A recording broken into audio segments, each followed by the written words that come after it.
में साल में आज़ादी के हम लोग जो अमृत महोत्सव को मना रहे हैं, हमारे बहुत ही मजबूत जुझारू प्रधानमंत्री महोदय जी ने एक मैसेज दिया है जो पूरी दुनिया के अंदर एक मिसाल है। उन्होंने पूरे देश को तिरंगे में रंग दिया है। उनको मैं बहुत ही बधाई देना चाहता हूं, धन्यवाद देना चाहता हूं। आज़ादी हुए तो आज हमें 75 साल हो गए हैं, लेकिन 75 वर्षों में ऐसी आज़ादी का जश्न मनाते हुए आज हमने पहली बार देखा है कि पूरे देश में जितने लोग हैं शायद उससे ज्यादा तिरंगे आज लग चुके हैं। और सबसे बड़ी बात यह है कि इस देश के अंदर हम लोग सारे बड़े जुझारू, काम करने वाले, मेहनती, सच्चे, ईमानदार लोग बैठे हुए हैं, लेकिन किसी के घर में ना बंदूकें हैं, ना लाठियां हैं, ना गोले हैं, ना कुछ हैं। आज हमारे हाथ में झंडा और डंडा दोनों है साथी। झंडा भी है और डंडा भी है, और इस झंडे को डंडे को संभाल कर रखिएगा, ये वक्त पर काम आएगा। इसको फेंकना नहीं है, दूर नहीं करना है। झंडे और डंडे को संभाल कर रखिएगा, ये बहुत ही काम की चीज है, हमेशा वक्त पर काम आता है। आप कहीं निकल जाएं, किसी चाहे जानवर हो उससे भी साथ बचाता है, आपको सहारा भी मिलता है। आपको बहुत ही सुंदर चीज आज हमारे प्रधानमंत्री जी ने एक बहुत ही आशीर्वाद के रूप में झंडा और डंडा दिया है। तो मैं कहना चाहता हूं कि उनको धन्यवाद दें और झंडा और डंडे को संभाल कर रखिए, ताकि हमें हमेशा इसकी कमी ना महसूस हो। और जब आदमी कहीं घिर जाता है, कहीं फंस जाता है, तो उसको झंडे और डंडे की याद आती है।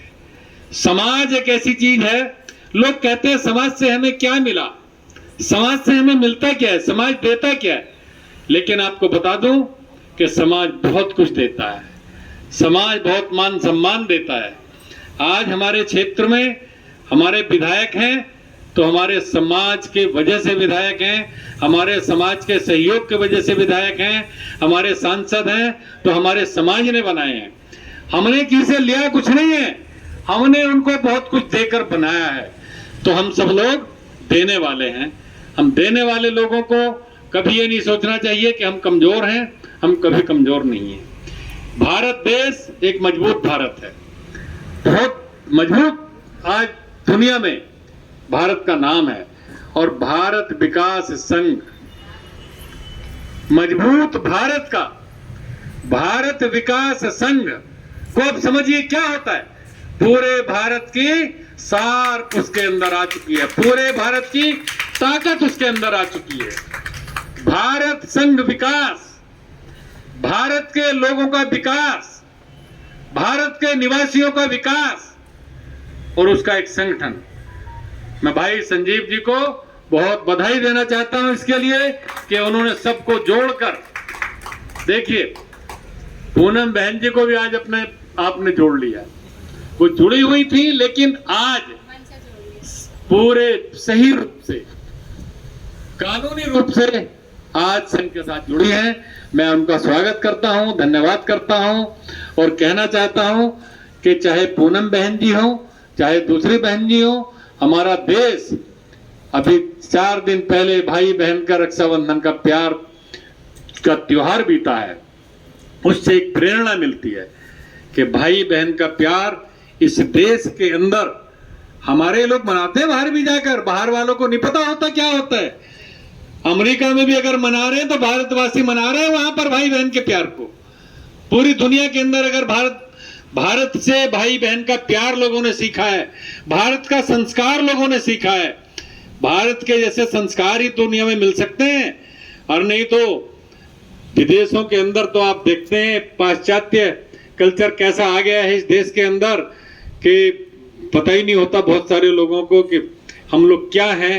कमर्शलाइज हो चुका है, लोग दिन में रात में घूमने शुरू हो जाते हैं। लेकिन जब कहते हैं ना कि किसी को भाई बोल दो, तो भाई का तो मन ही अजब हो जाता है एकदम। किसी को बहन बोल दो, तो जिन महिला को आपने बहन बोल दिया, कितनी बड़ी खुशी उनके दिल में होगी, ये वो बहन समझ सकती हैं। बहुत सारी बहनें अपने भाइयों को खो चुकी हैं बॉर्डर के अंदर।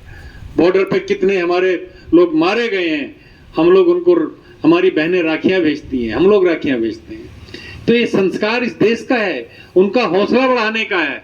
हमारे लोग कहते हैं बॉर्डर पे क्या सैनिक को मरने के लिए भेजा गया है? मरने के लिए नहीं, देश सेवा के लिए भेजा गया है। और वो देश पर शहीद होते हैं, वो बहुत ही हमारे सम्माननीय हैं। हम उनके पूजा करते हैं, उनका सम्मान करते हैं। साथियों, हमारे जवानों का सम्मान होना चाहिए। और आज 15 अगस्त पे हम पूरे देश के जवानों का सम्मान करते हैं। देश का सम्मान, हमारे जवानों का सम्मान। और आज देखिए हिंदुस्तान के अंदर हिंदू, मुस्लिम, सिख, ईसाई सब जय श्री राम बोल रहे हैं। जय श्री राम, हर एक की जबान से जय श्री राम निकल रहा है। अभी 6 साल पहले चले जाइए, 6 साल पहले कोई श्री राम बोलने का नाम ही लेने की हिम्मत नहीं जुटा पाता था। कहीं निकल जाए तो कहीं कोई पकड़ ना ले, घेर ना ले, मार ना दे, मुजफ्फरनगर चले जाएं तो क्या हाल हो रहा था। एक अकेले आजम खान ने पूरे यूपी को बर्बाद कर दिया था। याद कर लीजिए आप, आज वही आजम खान जेल में बैठ के जय श्री राम बोल रहे हैं। इससे बढ़िया और क्या हो सकता है साथियों? वो जेल में बैठकर भी जय श्री राम बोल रहे हैं। ये हवा बदलती है, समय बदलता है। हमें एक ऐसे महापुरुष की आवश्यकता थी, जैसे हमारे महात्मा नरेंद्र मोदी जी मिल गए हैं। वो बहुत ही धन्यवाद के पात्र हैं। उत्तर प्रदेश में योगी आदित्यनाथ जी, महात्मा जी मिल गए हैं। दोनों ने इस देश की तस्वीर बदल दी है। मैं उनको धन्यवाद करना चाहता हूं। इस देश के अंदर ये नोएडा है, नोएडा के अंदर 6 साल पहले उठा के देख लीजिए, सू करती गाड़ी इधर से सायरन करती हुई जाती थी। कौन देखो, वो यादव साहब जा रहे हैं। कौन जा रहे हैं? वो एक दर्जा प्राप्त मंत्री जी जा रहे हैं। तमाम मंत्रियों की लाइनें लगी रहती थी।